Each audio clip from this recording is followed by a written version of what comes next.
ஹன்சிகா வந்து நரம்பு தளர்ச்சி இருக்கும்.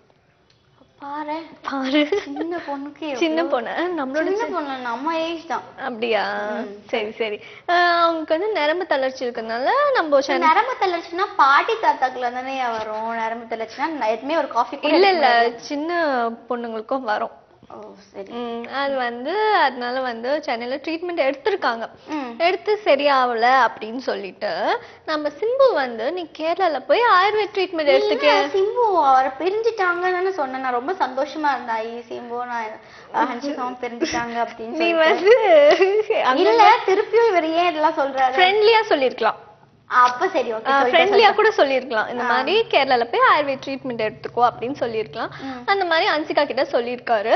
இவங்களும் வந்து நான் வந்து போய் ட்ரீட்மெண்ட் எடுக்க போறேன்னு சொல்லிட்டு, ஆனா வந்து அவங்க வெளியில இதெல்லாம் சொல்ல. நான் வந்து மலையாள படம் வந்து ஒரு இது கேட்டுட்டு இருக்கேன் ஸ்கிரிப்ட். அதனால வந்து என்னால 1 month ஷூட்லாம் வர முடியாது அப்படின்னு வெளியில டீசெண்டா சொல்லிக்கிறாங்க. அப்படி கிடையாது. ஓகே மேபி வந்து நரம்பு தளர்ச்சினா எல்லாரும் பயப்படலாம்ல. இவங்க ஹன்சிகா கிட்ட வந்து நம்ம மூவியை ஒப்படைச்சோம்னா திடீர்னு நரம்பு தளர்ச்சின்ட்டு திடீர்னு வரலன்னா என்ன பண்ணுவாங்க பயம் இருக்கும்ல கொடுத்த ஷெட்யூல். ஸோ அதனால ஒருவேளை டேப்பை மாத்தி போட்டுட்டு இருக்கலாம்னு நினைக்கிறேன். இருக்கலாம்.